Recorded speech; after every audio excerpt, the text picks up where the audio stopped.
So hi everybody and welcome to It's All About Shipping. I'm Gina Panayiotou, the host of this broadcast, and I'm very happy today to be hosting the second Global Legal Roundtable, bringing some great legal minds and friends and colleagues from around the globe to discuss interesting legal topics. And today's topic is definitely one that has been keeping the shipping industry quite occupied for the past month. We will be discussing the Ever Given incident, so the givens and non-givens of Ever Given, putting it in a legal perspective. And I've brought together distinguished lawyers from various jurisdictions and backgrounds and experiences, so we can have a very diverse and interesting discussion on what are the legal implications of this incident that has been making the news. So to introduce my amazing panel, I've got with me today Nicholas Wu, who is based in the UK and also Singapore qualified, and is a partner at Birketts, managing the shipping and international trade team, of course. Lina Jasutiene, who is based in Geneva and also in Hamburg, who's the managing director and founder of Recoupex. Lorenzo Macchi, who has offices in Rome, London, and Izmir, and is the founding partner and head of shipping at MEPLAW. Krishna, who is based in Dubai, the CEO of Nimble Legal.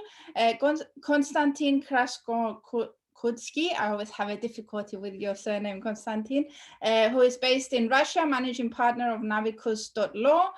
Christopher B. Kende, who is based in New York and is a maritime lawyer, a Proctor in Admiralty and Adjunct professor of maritime law at the Brooklyn Law School. And of course, Mark Lucking, who has been made partner yesterday. Congratulations, Mark, again, at Stephenson Harwood Middle East, of course, in the Marine and International Trade Department.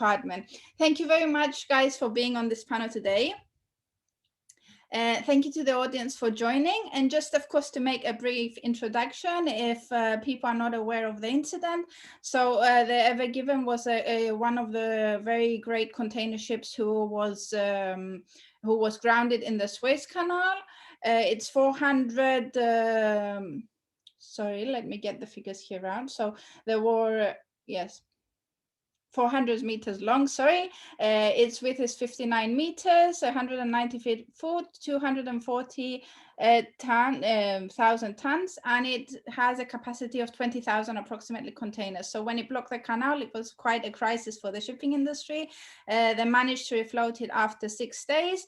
And actually today is quite an interesting day to be having this panel, because yesterday was announced that the Suez Canals Authority have made a claim for 916 billion, million, sorry, almost a billion, if I'm not mistaken. So without further ado, I would like to start this conversation with some thoughts and takes on the different perspectives. We have numerous stakeholders, so from ship owners, charterers, cargo holders, insurance, the canal authorities, of course, and different legal aspects which arise, which I would all like you to share based on your background. Gina, I should add that not only was a claim made, but the ship was arrested. Yes, of course. Means that it's blocked and that the crew is stuck on the vessel and that it can't move because there was a maritime arrestment claim. So they have recourse against the vessel itself. If it's not paid, they can force the sale. And of course, who knows how long that's going to take. Exactly. Thank you for clarifying, actually, Christopher. Yes, there's 25 crew members on board, which have been held captive in a way. The vessel has been arrested. And actually, another interesting fact is that part of this claim, the 300 million, are for reputational damage. So that would also give an interesting aspect to this discussion today. And another issue, of course, that we would like to, which came to the light of the media last Thursday, if I'm not mistaken, was also the limitation application that was filed in the London High Court. So I guess, Konstantin, if you would like to go first, and we'll make the round of the table and take this discussion forward. Sure, thank you. Thank you for inviting me and hosting this roundtable. Yeah, there are a number of points that would be interesting to discuss. Firstly would be the limitation. And as far as I'm aware, an application for setting up a limitation fund has already been filed to the High Court in London. And I've checked before the roundtable. I actually calculated, if I'm not mistaken, the limitation is around 116 million US dollars, which is much less than the claims filed by the claims announced by the Egyptian authorities. But we must take into account that whilst Egypt is a party to the 1976 limitation convention, the claims that are excluded from limitation are salvage and general average claims. So the major part of the claim of the Suez Canal Authority is salvage and reputational damage, whatever that is. That would be probably subject to Egyptian law. But as far as other claims are concerned, there will be a maximum limit of 115 million US dollars. And then if we talk about claims coming from the cargo owners, I think that the cargo owners wouldn't have any claims for delay, because if we refer to the Hague-Visby rules, it's probably an error in navigation.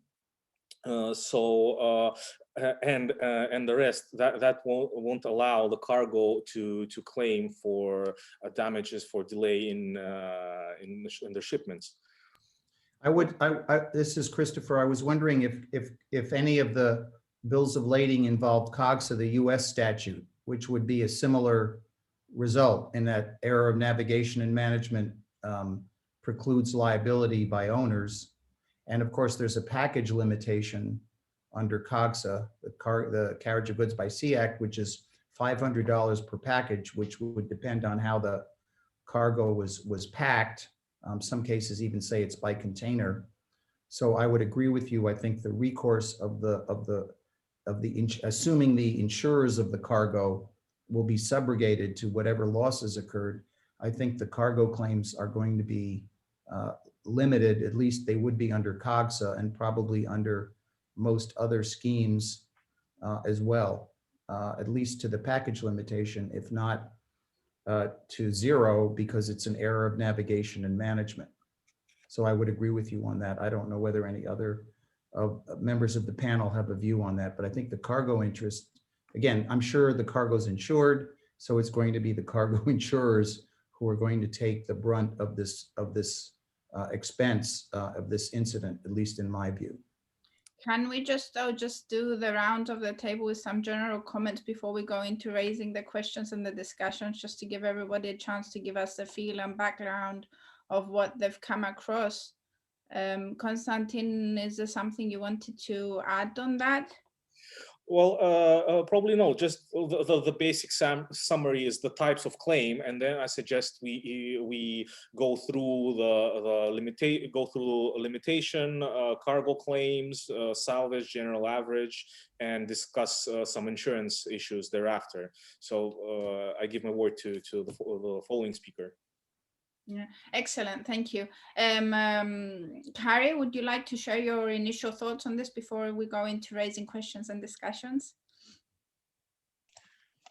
Sure. Thank you. Thanks for having me here. I've been here in the Middle East for nearly 15 years. And yeah, whilst, I think that there would be broad agreement that legally, this isn't a complex case. It's just a very big ship in a very tight space. Other than that, I mean, legally, there's nothing complicated about this from a maritime law perspective.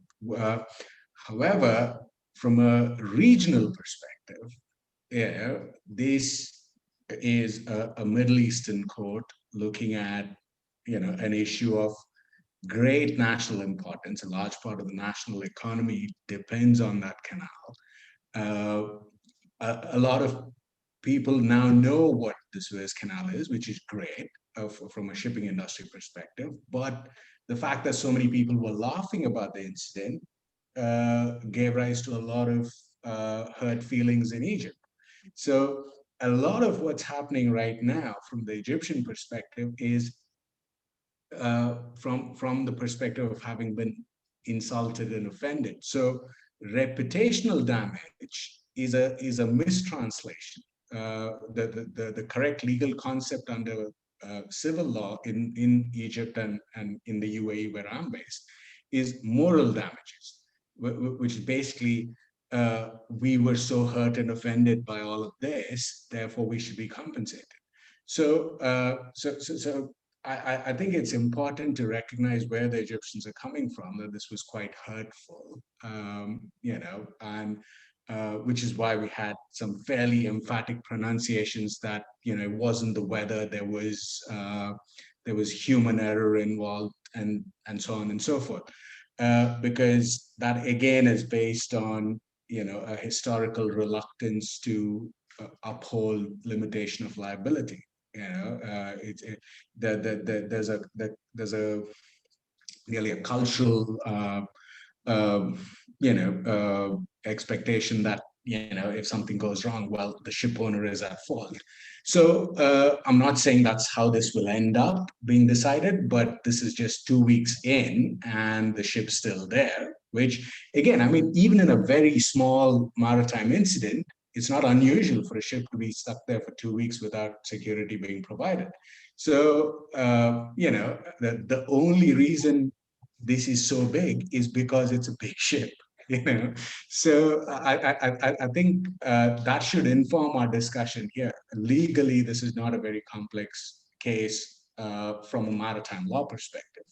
It's just could I interrupt? I'm moral damage. I mean, again, I'm a U.S. maritime lawyer, and I don't want to dominate the conversation, but I've never heard of the concept of moral damages under maritime law. And in the U.S., we have as you probably know, we have what we call a bright line rule on economic loss in the absence of actual physical damage, which is a separate question.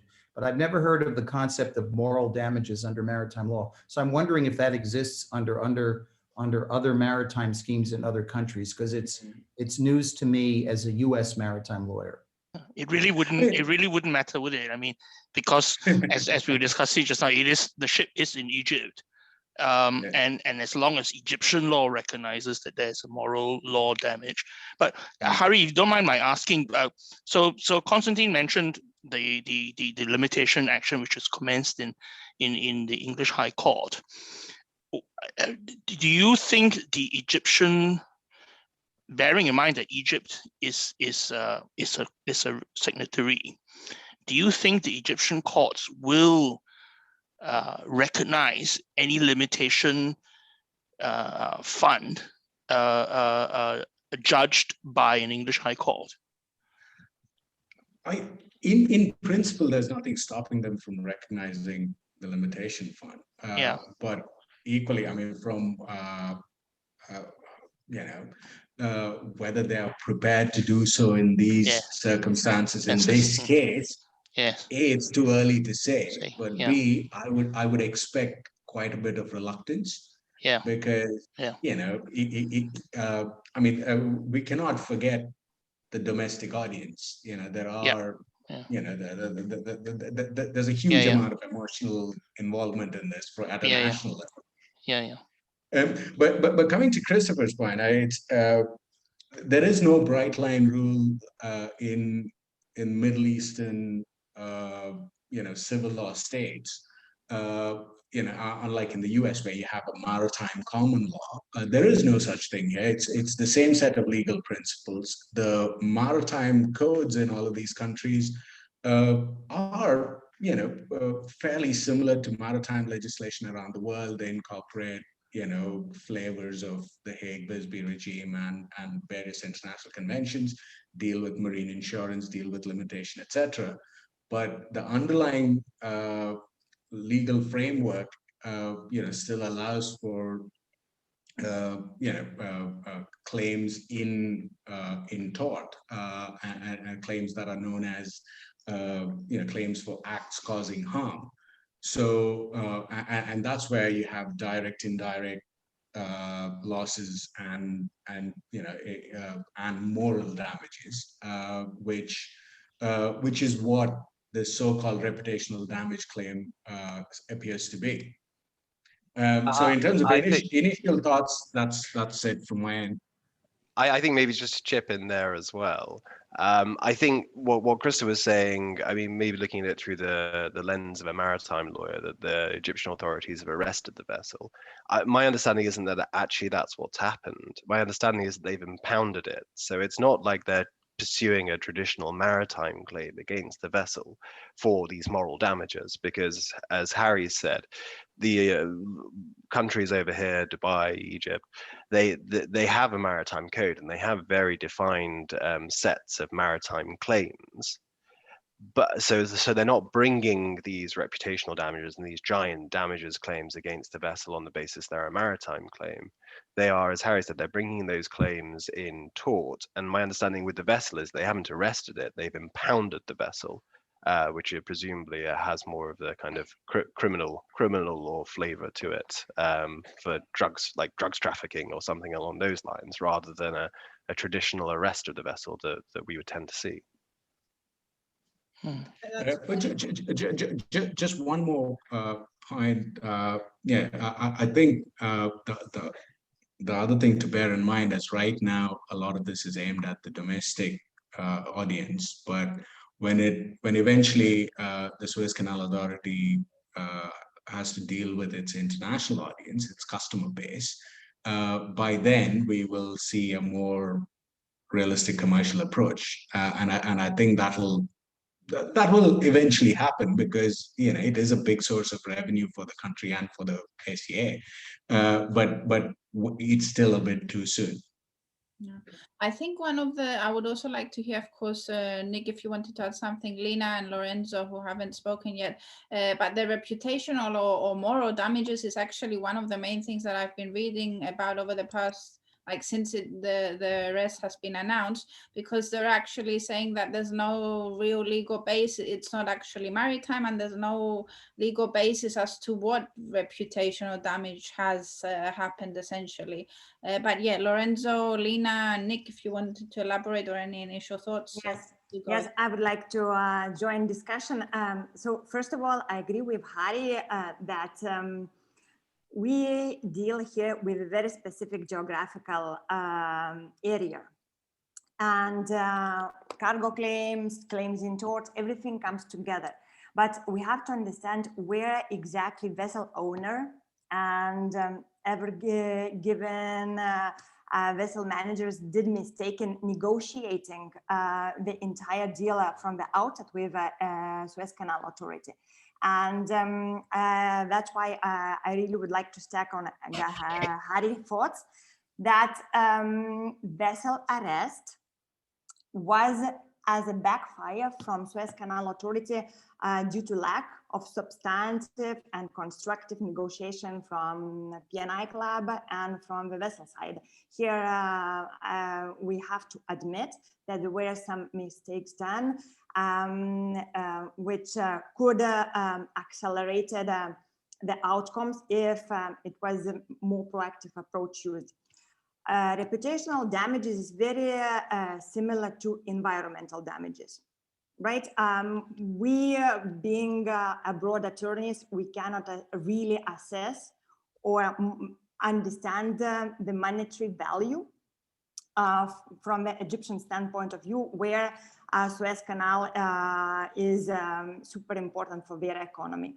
And they had a full right to do this, and lack from vessel owner to negotiate the deal brought the vessel to the arrest or impoundment. So here is the first thing. And the longer vessel and PNI Club delay to put a LOU forward or to come up to settlement agreement, the more amount increase. because for local authorities, it's not that difficult legally, and all of us, we know, to substantiate and to support national importance claim. Because here it becomes, as well as country sovereignty claim, it's not only a salvage and cargo claim anymore. So we have to have this economical impact in mind. So that's all from my side for a while. Yeah, that's a definitely very interesting perspective. And Lorenzo, going on to you. Hi. Yeah, hi, Gina. Thank you very much for having me here. Well, pretty much has been said a lot. I agree with Harry. What is real relevant is the fact that media, for the first time, realize that there is a shipping industry, and that they realize that if something happen in the chain of the shipping industry, then all the economy can go down. So I think, however, that these particular cases is particularly complex.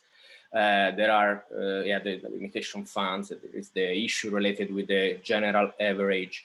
There are the consequences that are on the single country claims in the port, container shortage, or other complexity. And another thing is surely all the other vessels involved in the casualties, or let's say in the traffic jam. So let's think that there may be dispute arising out between the ship owners and the charterers, and between and under the contract, in the international contract of sales, which are from time to time regulated from different laws. So the question is indeed complex. And another thing regarding the reputation, which is moral, is moral, but at least in Italy, this is dealt from case to case by the case law, by the judges. So is the concept of moral damage is shaped by the case law, at least I'm talking about Italy, rather than the civil code or the commercial code. I think if I could just make one comment, we're lawyers, and the trouble is we're dealing with two levels here. We're dealing with the political level and with the legal level. And I'm getting the sense, I was very appreciative of Harry's comments. I think the political level is overwhelming the legal level. So we can discuss the legal implications and the niceties of maritime law under our different countries. But I get the sense, and this was something I didn't realize until we've had this discussion today, the political level is probably going to overwhelm the legal level. So those are the two problems there. Those are the two realities that I think we're dealing with, is the legal framework and the political framework. And my guess is the political framework is going to completely overwhelm the legal framework. That's just my sense from 10 minutes of conversation, which I very much appreciate. Indeed, actually, that's a very valid comment, and I've been seeing this since the beginning. I would say that it's turning more into a political kind of debate.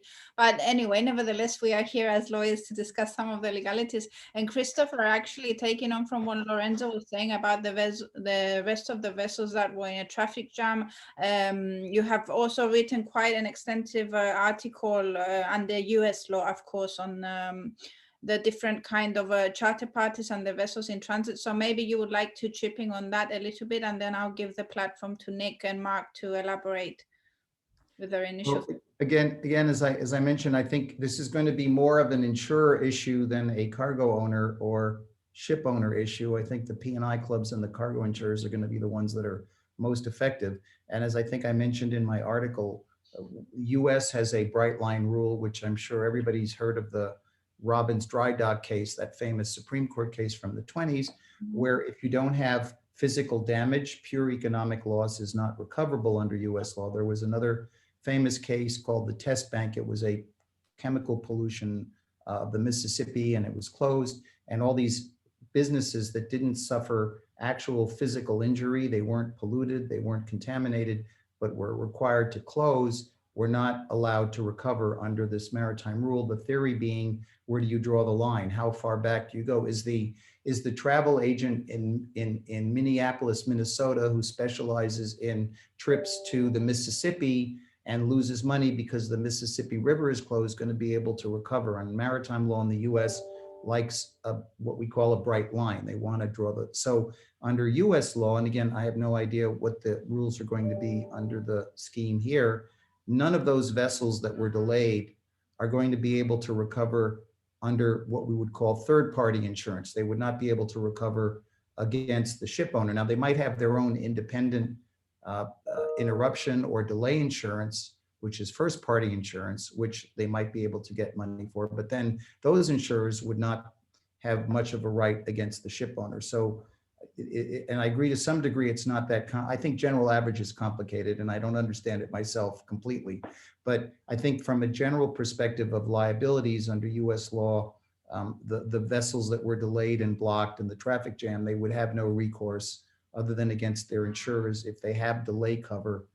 And then those insurers would be subrogated, would not be able to recover against the ship owner. Now, I had one other theory, which again in Egypt probably would never work. Is there an issue of design of the canal? Because at that point where this vessel was blocked, it wasn't a 4-lane highway, it was a 2-lane highway, and maybe it should have been a 4-lane highway, and it should have been foreseeable that this could happen, and that therefore the canal has some responsibility for not having properly maintained or designed. But I think in Egypt, that's I would say in the US, that's probably a non-starter.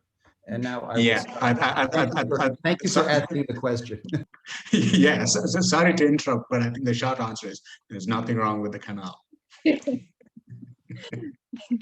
That's definitely an interesting way of putting that. And since you mentioned with the general average, it's something, to be honest, that I also haven't quite understood. And Nick was kind enough to be explaining it to me in the other day when we were having a discussion. So maybe you would like to add on that and any general thoughts. And I would also like to hear from Mark, of course. Yeah, maybe if we skip the general average thing to slightly later. There's just 2 points I wanted to raise, both quite separate. The first is bear in mind the numbers involved. Limitation is 110,000. The value of the vessel is 100,000.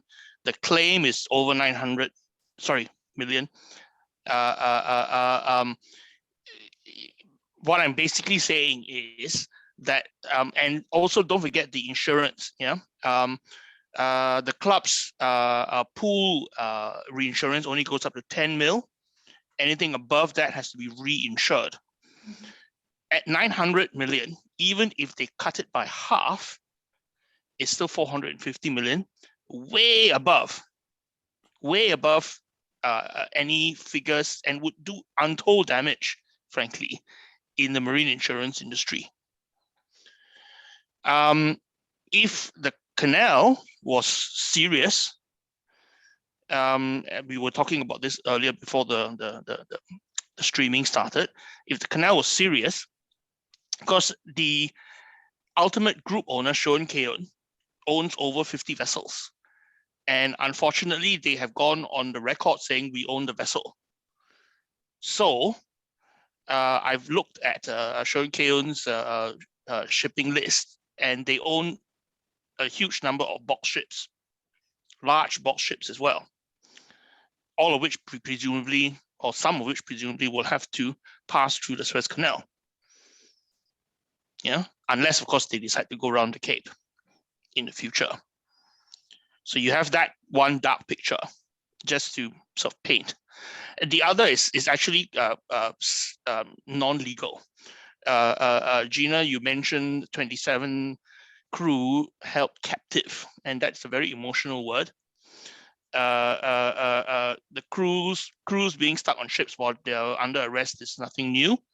I wouldn't call them being held captive. However, the tragedy has been really what's been happening to our ships, to our crews in the last year.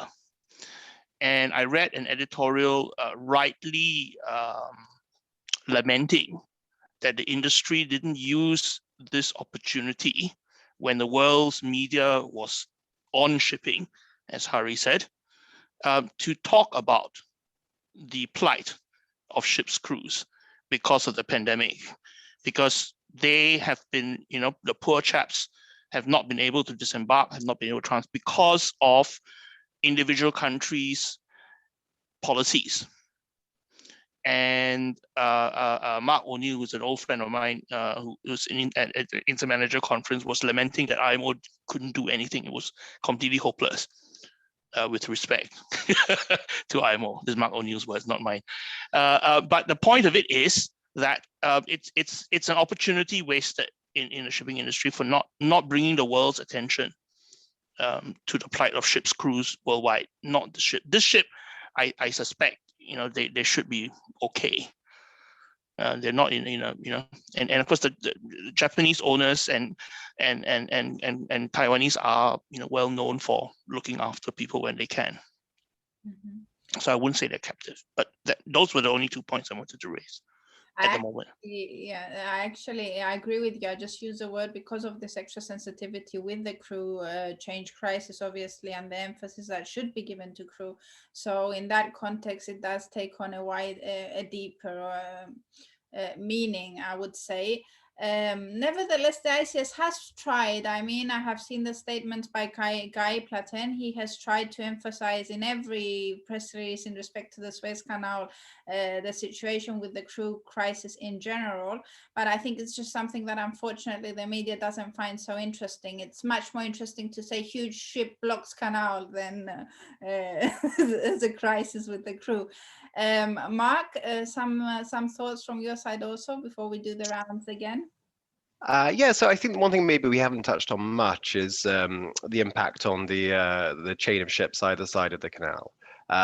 Certainly the one thing that I saw a lot of a few weeks ago was on the sail contract side, which isn't strictly on the shipping side, but that was impacted very, very heavily because as opposed to your standard cargo claims where they can take time and like I said, there's the insurance issues. On the sail contract side, there was a massive impact because you have very tight deadlines for delivery, laycans for vessels going to pick up cargo.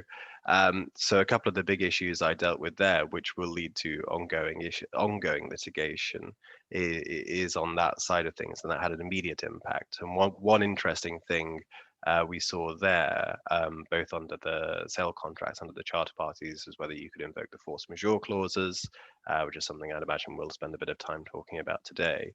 And certainly there was a lot of lively debate, which was thankfully curtailed by how quickly the vessel was removed in the end. But I'd imagine if it had been there for 5 or 6 weeks, you'd have had a lot of cases going to court where the question of whether or not it was right to have waited outside the canal for the vessel to be removed, or whether the vessel should have started to go around the Cape of Good Hope, and whether or not the voyages all of these vessels were fixed on and the sail contracts for which the goods were sold was actually impossible to perform. Because if you look at a map, it wasn't impossible. Everybody could have taken their ships all the way around South Africa. And if the crisis had carried on for more than another week or so, there would have been some very big crunch point decisions for shipping companies and for trading companies to have made as to whether or not they gave up on the canal and they took all of their ships in a vast convoy around Africa. So thankfully an issue that didn't actually have to be dealt with in any great detail, but there will be a knock-on in terms of legal consequences from even that short period of delay on the kind of sail contract side. Can I make one comment again? I don't want to dominate, and it's very interesting. This was a completely unrelated to maritime. Yesterday, I did a webinar on COVID-19, and someone mentioned the impact on the insurance industry, given the incredible numbers. And we did a presentation, and just for France, the losses as a result of the economic losses as a result of COVID-19 over a few weeks was 60 billion euros. The entire premium universe paid to the French market in 1 year is 600 million euros. So it would require 10 years of premium to cover a few weeks of the losses, which is why The states are getting involved. And this reminded me of the situation here. We have the market is really being put in jeopardy by these numbers. And it's a concern. The premium, probably 5 years of premium won't cover the claims here for the marine insurance market. And I think there needs to be some thought given to jeopardizing the entire insurance system, given the numbers that are being in the press for this. So I just make that comment, and there is a little bit of a relevance there when you think about COVID and the premium versus the cost, and this incident as well. And perhaps some consideration should be given to that. Sorry for the diversion, but that was just a view I thought I'd express. No, that actually does in a way bring us to what I also wanted to include in this discussion, in that, okay, going forward, what would be, how should we be assessing things? Is there any regulatory reform that we feel should be required? So in a way that does also cover the crisis that the insurance and reinsurance market is seeing due to this ever given. And going back to what Mark said, what I was just quickly going to say, we did see a couple of the companies that did decide to go with an alternative route, and that would have been actually quite interesting to analyze.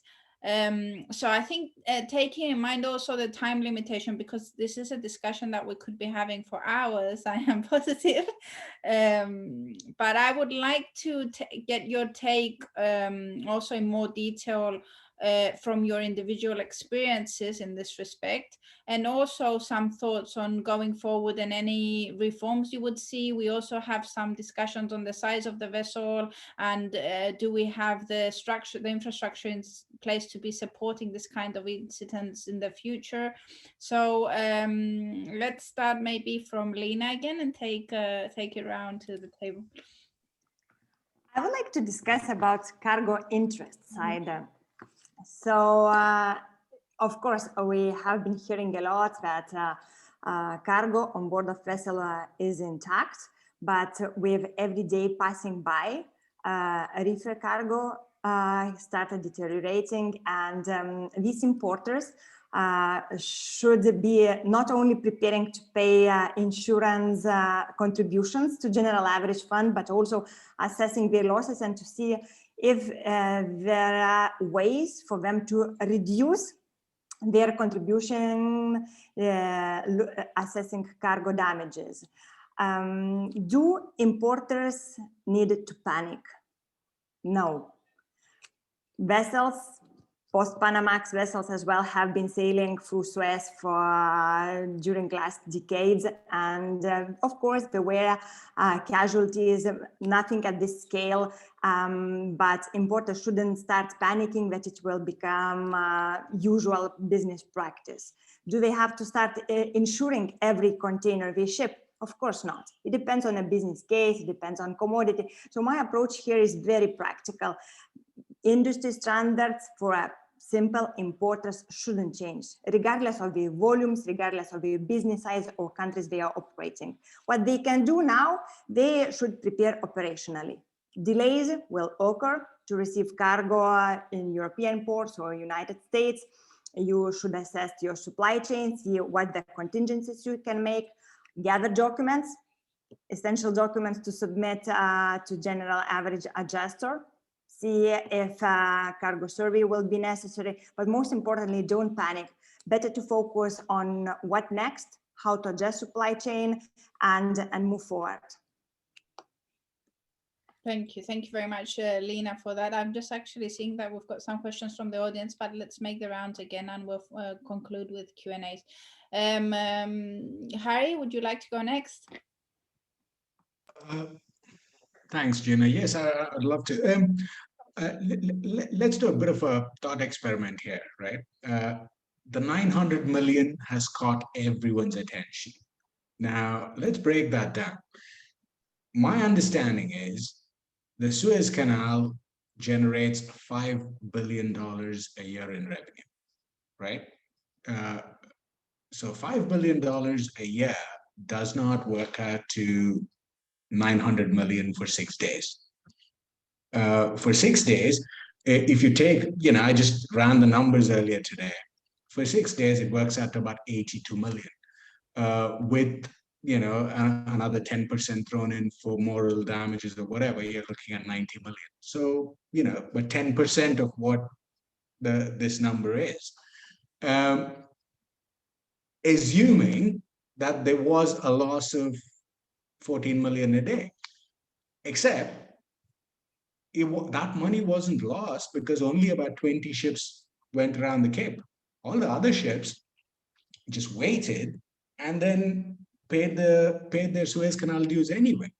So, when we do come around to talking about the real numbers will end up at a much lower level, because and let's not forget, we've still got the Dutch salvors and who actually pull the ship out with the assistance of the Suez Canal tugs.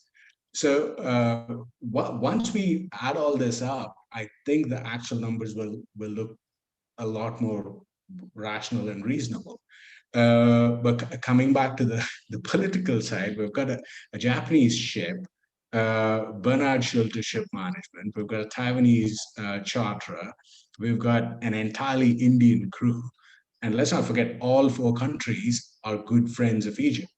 And Egypt in turn knows how important the Suez Canal is to the world. And, so once the emotional stuff is dealt with, I think everyone realizes that Egypt needs the canal, the world needs the canal, and everyone's got to be friends. So once we start looking at those numbers, I think we're looking at a very realistic resolution of this case, because as far as the insurance market is concerned, the marine insurance market is very, very small. So as Nick and Christopher were saying, once you get past the pool of the P&I clubs, you then hit the reinsurance, and that's only about 2 billion.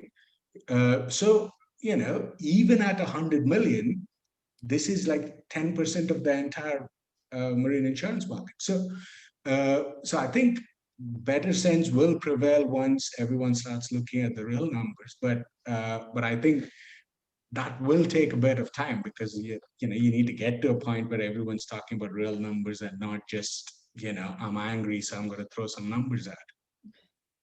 That's definitely a very practical approach, and it helps break down the way this claim will be handled. I think my personal takeaway from Harry's input is that I should have had a political roundtable first on this matter before the legal one.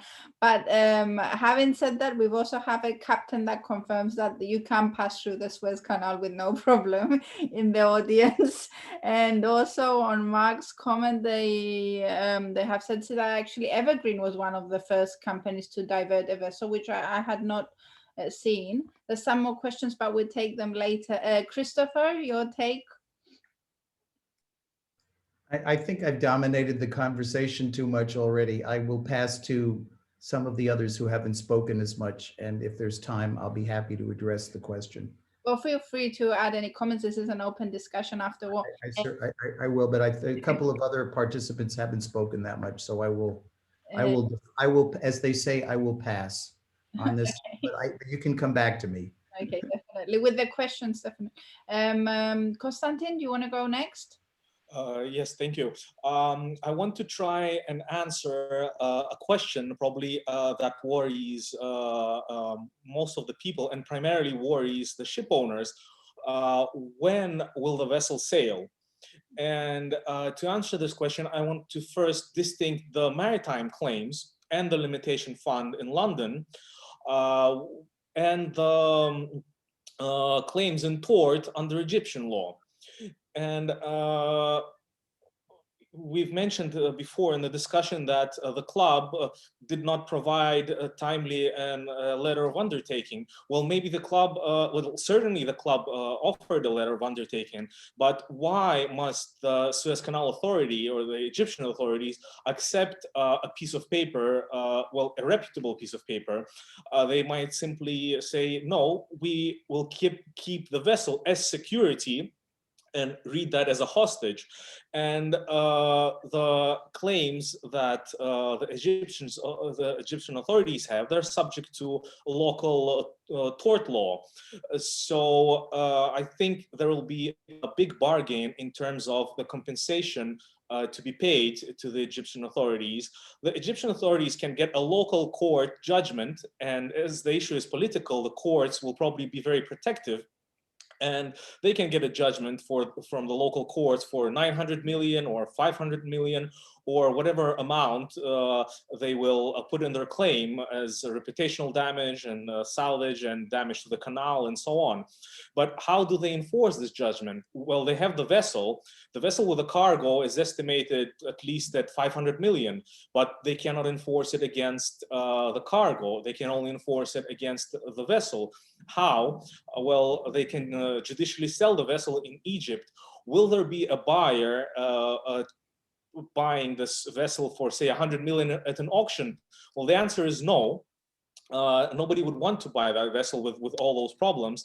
And then what can the Egyptian authority do? The Egyptian authority can ask to the ship owners and their liability underwriters to pay the sum adjudged. And then it'll be probably a matter of lengthy negotiations until discount is given to an acceptable amount for the P&I clubs to pay, and the vessel would sail. This is based on experience in Russia, where we had claims for $60 million from port authorities for damages to an oil berth. And basically, we tried to set up a limitation fund, and the limitation was broken. It's very difficult to break limitation under Article 4 of the convention, but limitation was broken simply on the argument that the master of the vessel was going with an excessive speed, and that's a bar to limitation, which is actually completely wrong. But local courts are usually, well, at least in Russia, they're very protective towards government authorities and major local companies. So I think the vessel will sail only when a settlement will be reached with Egyptian authorities, which does not really involve a lot of legal issues. And I don't believe that the ship owners can succeed against the Egyptian authorities in Egyptian court.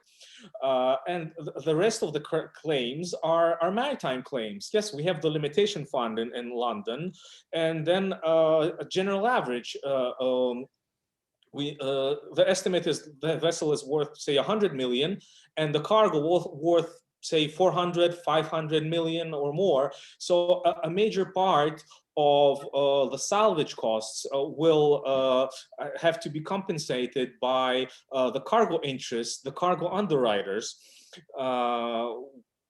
And that's like a purely maritime law issue. But the question when the vessel will sail is the most intriguing, and how much the clubs or the owners will have to pay for the vessel to sail. It's more of a hostage-like situation and negotiations for releasing the hostage rather than a maritime law dispute, especially if we're talking about the claims in tort under Egyptian law. If I could just address that, I think that if there was not a settlement, they wouldn't be able to arrest a sister vessel, but they could attach property of the owner. So assuming the owner or the charterer, the owner has other vessels, and apparently he does, they could block them. They could, as soon as a sister vessel entered Egyptian waters, they could attach the property if they still had an open claim. It's a single ship company, Christopher. It's in Panama, and you would have to break the corporate veil. And but that is another question. I mean, well, we're in Egypt. What can I tell? Well, yes, correct. So in Egypt, it follows the Napoleonic Code. The Napoleonic Code has got different views as far as sister ships are concerned, and of course, we are also, as Christopher says, in Egypt. The structure, as far as I can see, is that the group owner has got single vessel companies for every single ship. So Luster, the registered owner is Luster Maritime, but the Japanese group owner has come forward saying, "I'm the owner." If this was in South Africa, that would be enough to arrest the sister ships. As far as the GA is concerned, yeah, this of course then shifts the whole aspect the other way around. The ship owner now will be making a claim for GA contributions, and as Konstantin rightly points out, because the value of the cargo is at least 3 to 4 times. I heard $7 billion. Again, this is Lloyd's List reported. So between 7 billion to 500 million or $500 million, whatever. So easy to roll these numbers off. It far exceeds the value of the ship, so they will be the vast majority. Then the question is whether or not there's an exception to or defense rule F, I think. I said GA as everybody is a mystery to most people. Anyway, this the unseaworthiness defense. There's no indication at all that there was anything unseaworthy about the vessel, although there was speculation as to whether or not there was loss of steerage, which caused her to shift so quickly. But all that's speculation, and all that's very, very far into the future. I suppose the immediate problem, given that she's going to be hostage for a long time, is to then try and transship the cargo. But that operation must 20,000 boxes in the middle of nowhere. I don't know how they're going to do that. Operationally, must be very expensive to do. Definitely. Actually, we had a comment on that on the discussions about abandonment of cargo, but I'd like to come to the comments at the end, and I'll let Lorenzo and Mark to add their input before we go into audience questions and concluding comments. Lorenzo? Yeah, Gina. I would like to switch a little bit the focus from this ship. Let's try to do this exercise. From this ship, they were given to the other vessels, and something that we are experiencing nowadays and came to our desk in these days is the potential charter party dispute. Charters are coming, well, Lorenzo, the owner didn't arrive within the laycan date. Can I cancel the contract? Yes. Can I claim damage? But he didn't proceed with the utmost dispatch. Okay, so I see a lot of confusion in this regard, and I would like to give a legal framework briefly, especially for a voyage charter party and under English law. So in this specific case, under a voyage charter party, all the extra cost, the additional time, the extra cost incurred by the vessel will be borne by the owner, and this is quite straightforward.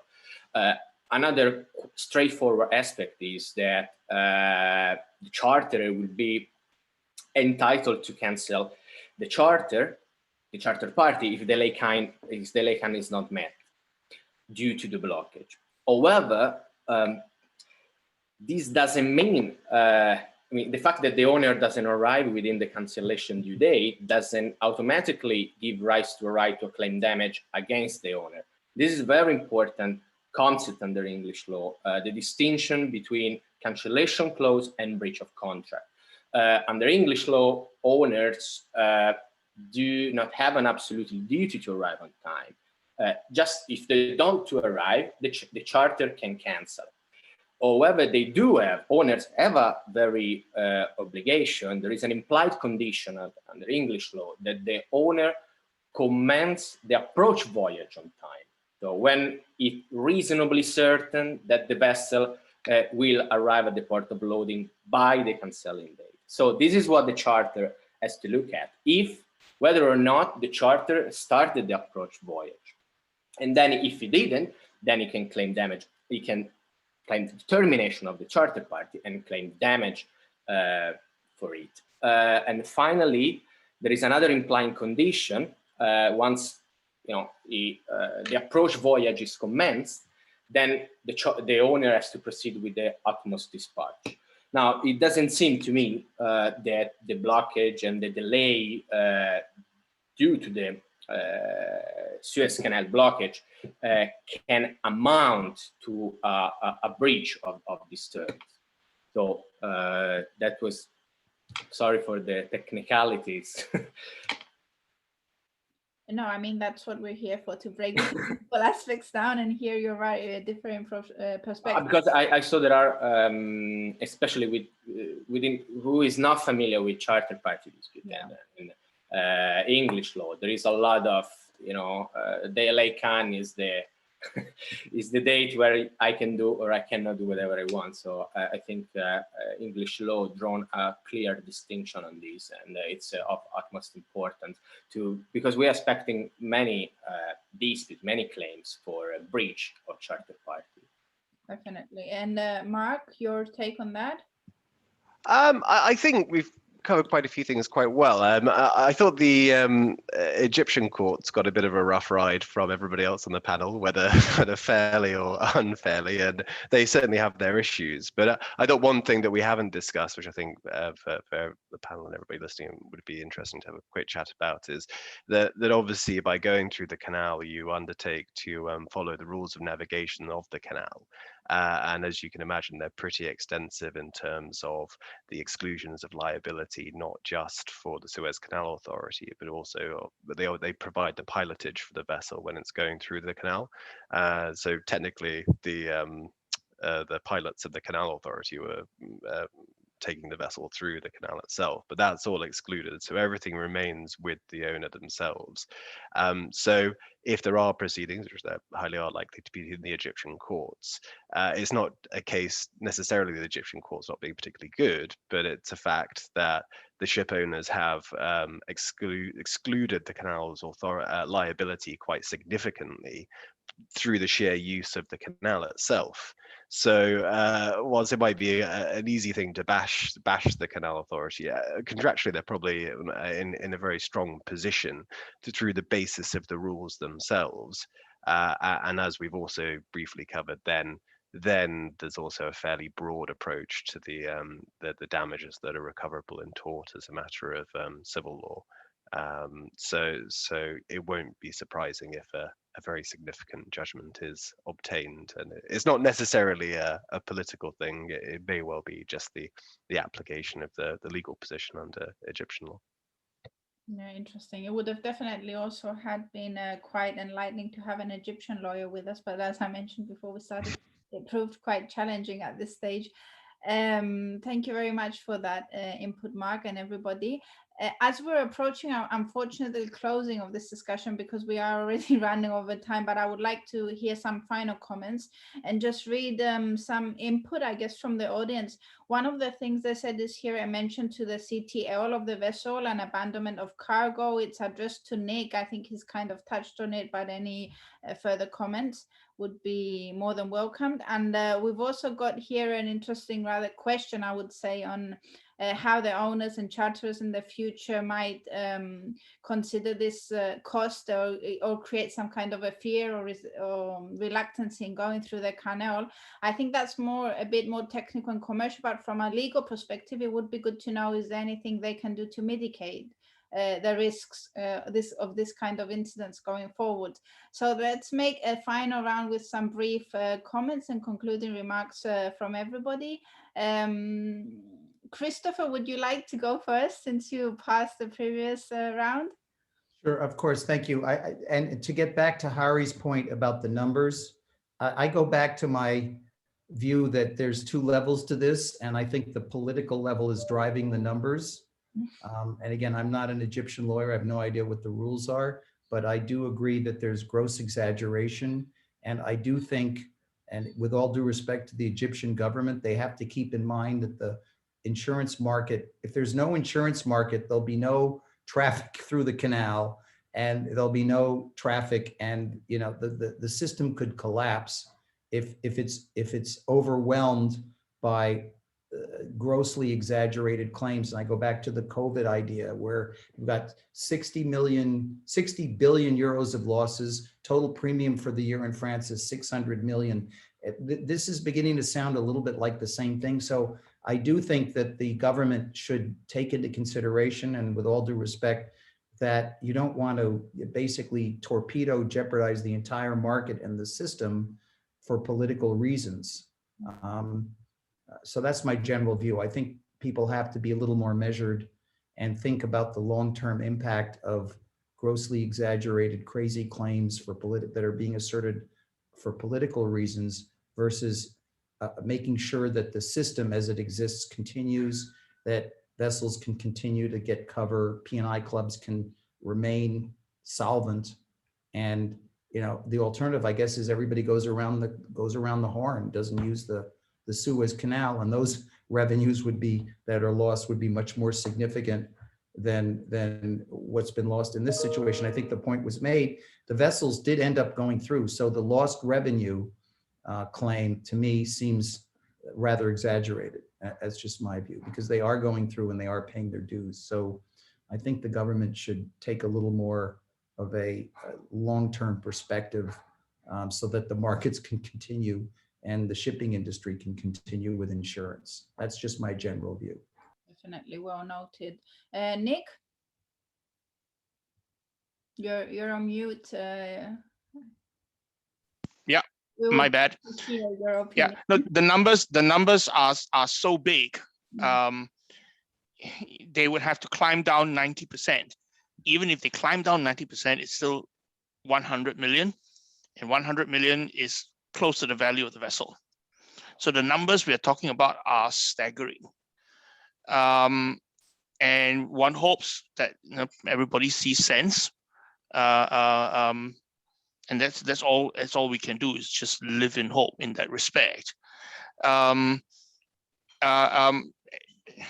As far as looking at the GA side of things are concerned, a thought suddenly occurred to me, but again, it needs study, I suppose, whether or not any settlement made with the ship owner would be an average expenditure. But because if it was necessary to save the voyage, in order to release the ship, to pay this money to the Suez Canal authorities, whether that is an allowable average expenditure, and if so, then the cargo owners may end up having to pay the vast majority of that. So I don't know. Question mark. Well, we definitely, I think, seeing a lot of question marks going forward until this is untangled. This case is untangled. Lina, would you like to go next? Yes, I would like to share a final two thoughts. First is that we expect, in particular, volume clients, in particular from United States, try to exclude from general average contributions in their future service contracts. So this will also change entire regulation around this old concept, because these volume clients put a lot of pressure on the shipping lines. And my second thought is about loss prevention. We have been discussing a lot today about exposure, which vessel owner faces today, and cargo owners as well, but we still are not aware of the cause, why the incident happened. And Egyptian authorities should come up with their investigations. The final investigations will have to wait for much longer, but this will definitely affect the legal implications. And vessel unseaworthiness is still considered. So that was all from my side. Definitely. We've still got comments coming in, like the cargo that wasn't insured, but I think that would open just another stream of discussion. So maybe we should do a part 2 on this. Mark?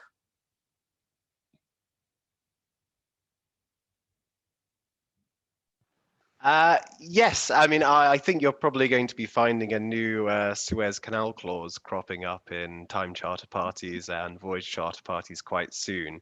I think when I was doing a bit of research on this earlier, that there is actually a BIMCO clause for canal blockages, which I have never ever seen in a time charter party or a voyage charter party. I think it's meant for time charter parties, and it was back from 1968. So I think back in the day there was a very lengthy disuse of the Suez Canal due to, I think, following obviously the Suez crisis, and I think there was another major time when the Egyptian government closed the canal. So I wouldn't be surprised if maybe the old BIMCO clause is resurrected.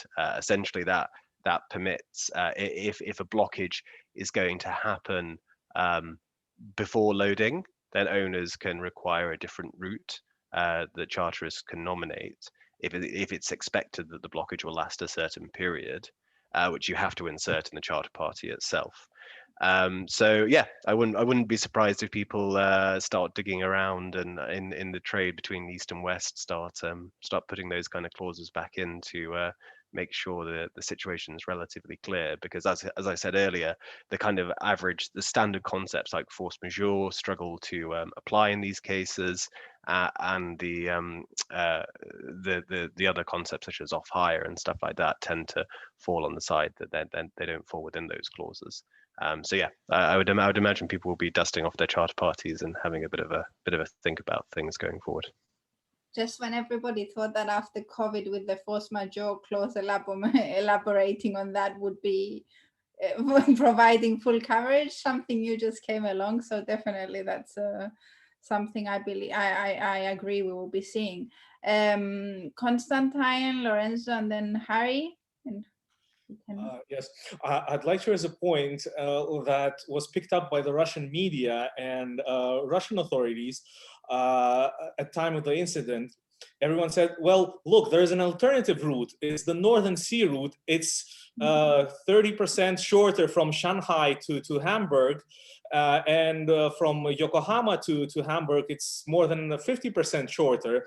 And that's the alternative route, faster, shorter, cheaper, and so on. But it would require a nuclear icebreaker assistance. But nevertheless, this was something that was on the media for days, and with various people commenting on the advantages of the Northern Sea route. Well, it's an option really very limited for perhaps tankers, but not for container vessels. And well, there is a lot of investment in Russia to the infrastructure of the Northern Sea route. But I mean, there are no ports along the way. It's just from point A to point B. It's not something that would be useful for containers, but it is an alternative option for, say, oil tankers. Yeah. That's my short comment. Non-legal comment. Yes, definitely. Very interesting perspective of how the media that have no idea about shipping portray things. Lorenzo. Yeah, my final comment. Italian media. Every time it's happened when there's a casualties, it's the fault is of the, it's called maritime giantism. Okay, the size of the ships. Stop building ships of that size. Well, then also I've heard that every vessel passing through Suez Canal should be escorted by tugs. Anyway, I heard a lot of things. What this casualty, I said at the beginning, could teach us is could give rise awareness.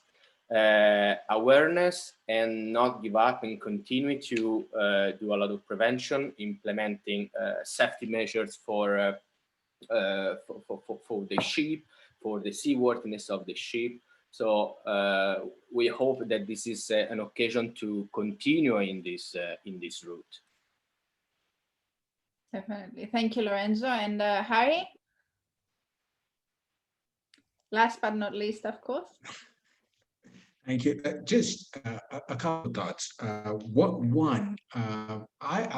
in my previous life in the large city firms, I have dealt with other incidents of vessels getting grounded in the Suez Canal or in the Red Sea after exiting the Suez Canal. The Suez Canal Authority has historically been very sensible. So when they threw out this $900 million claim, it came as a surprise to a lot of people. What I expect is once the emotions die down, they will realize that the effect of this is going to be increased premiums.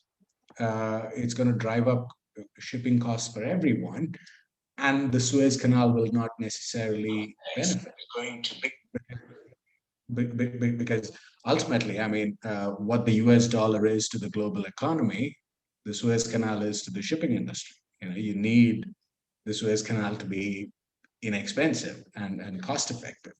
So once that conversation starts, I think there will be a sensible resolution. And a lot of these anticipated horror stories about what we may need to do to deal with these Suez issues, I think those will go away because if there is an early resolution, I mean, again, it's only been 2 weeks. The other issue then is, and pardon me, no disrespect meant to anyone. Just having lived in the Middle East for a very long time, I don't know if any of you has ever bought a carpet, all right, in a Middle Eastern souk. You go there, the guy goes $1,000. You say, no, $5. You walk away. There's this whole dance. Eventually, you get to a price where everyone's happy, right? And I believe that there's a bit of that going on. And, again, this is literally 2 weeks after, after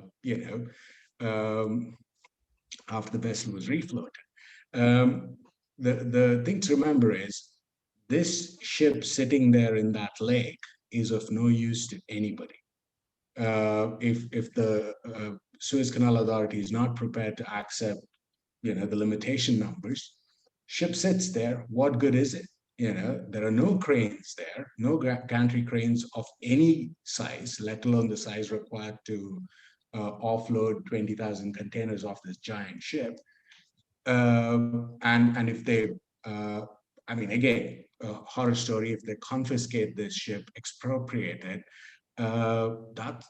who's going to insure that ship? And who's going to insure, I mean, the global insurance industry is going to be on the other side of this. So I think if you think through all these issues, I mean, not necessarily from a political perspective, but just in terms of the economics that go into all of this, somebody somewhere is going to be like, all right, you know what, we need to be the good old sensible Suez Canal Authority that we're known to be, and let's do a deal and let's get back to business. Definitely an interesting way of putting things, as always. And with that, unfortunately, already running quite over time. And even though, as I said, this discussion could go on for some hours, so we should have a round 2, maybe in a few weeks, to monitor the situation.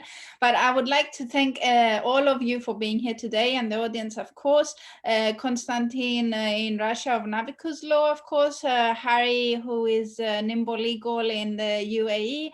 Lorenzo, MEPLAW in Italy, and Nick in Birketts, Christopher in New York, of course, and Mark again in the UAE with Stephenson Harwood, and Lina in Switzerland with Recoupex. Yes, that's it. So that was it from us. It's all about shipping. The second global legal roundtable has come to an end on the givens and non-givens of the ever given.